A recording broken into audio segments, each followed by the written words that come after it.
We're out here planting some garlic at the Sunshine Farm. I'm here with my wife, Rachel Evans. We're going to just go over a few of the basics of garlic production. Well, it's a really fun crop to grow, for one thing. It's fun because it's on the opposite schedule of all the other crops. You get to plant it right now and everything else has died. We just had our hard freeze and our tomato plants and everything have just died in the last 2 days. And so it's fun to get to plant something now. This is the only thing we're planting now, and you harvest it in late June, early July, when most of your other crops you're not harvesting till later. And you can just grow all these different varieties that you can't get at the store. You're only going to get soft necks at the grocery store, and it's going to be either California early or California late. Those are the two varieties they grow commercially.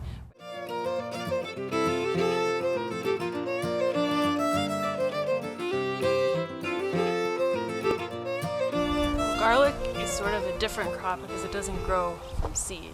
So it grows from the cloves that you plant grow back into new garlic plants. And you can kind of think of it as like a daffodil that you plant in the fall, grows through the winter. It's dormant through the winter and then sprouts up in the spring.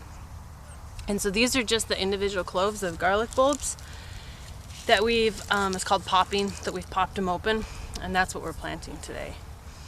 And as far as selecting the best seed to plant, the best cloves to plant, you want to pick out the biggest heads of garlic, because your garlic crop is going to turn out to be a little smaller on average than the size seed you plant. So if you only plant your small bulbs of garlic, you're going to get a smaller and smaller bulb size every year. So you pick out your biggest and your best disease-free bulbs, and those are the ones we save for seed.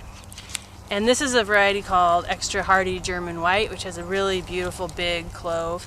And there's only on the average of 5 to 6 in a bulb, and so we have to plant or save a lot of seed to get much back out of it. The other variety we're planting is a Rocambole type. It's a red variety, and it's got about 10 to 12 cloves per bulb, so you don't need to save as many bulbs to get the same row feed out of it when you're planting. We're planting 5 beds, and our beds are 175 feet long, and they've got 3 rows each, so I haven't done the math. You want to do the math?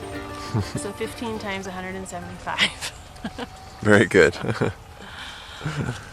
Yeah, we plant 3 rows to a bed, and the rows are 16 inches apart. This is a little bit further apart than you might do it if you were on a home garden scale and had a little less space.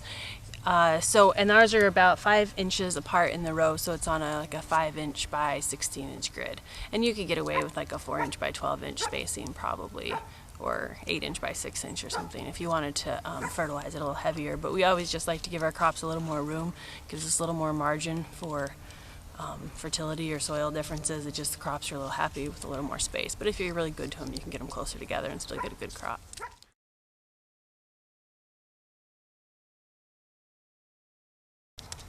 You can really plant it anywhere from September until the ground gets too hard, because like I said, it just goes dormant. It's just going to sit there in the ground and not really do anything.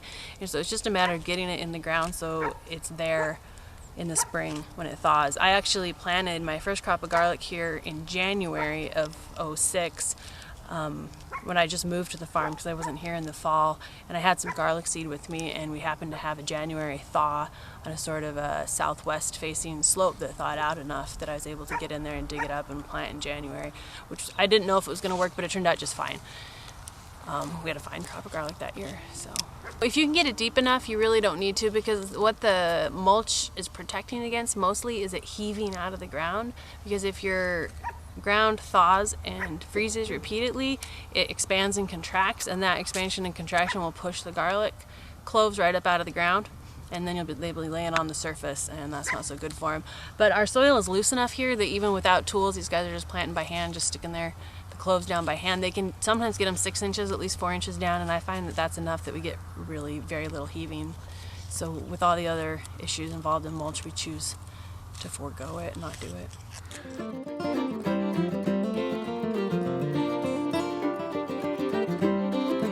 So it has a little flat part on one end, pointed part on the other. This is the way it grew. That's the way you put it back in, with the flat part on the bottom. Some people say that it actually doesn't matter, that over the course of the winter, or when it starts growing, the bulb will actually right itself. So when they plant garlic on big conventional fields, they just plant it mechanically and it goes in every which way.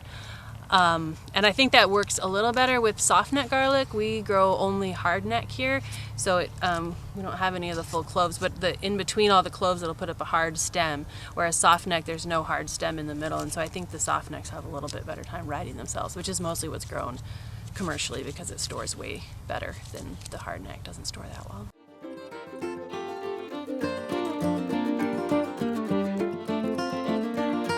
One of the best sources is a farm up north of here in Okanagan called Fillory Farm, and they've got a catalog online, and they specialize in gourmet heirloom varieties, and they've got hundreds, I don't know about hundreds, they have lots, I don't know how many of different varieties of garlic. It's Filaree, and farmer up there, Ron England, wrote a book called Growing Great Garlic, which is probably the best garlic book out there for both small-scale farmers and so it's definitely worth giving garlic a try. It's pretty easy to grow, lots of fun. You can never have too much garlic in your life.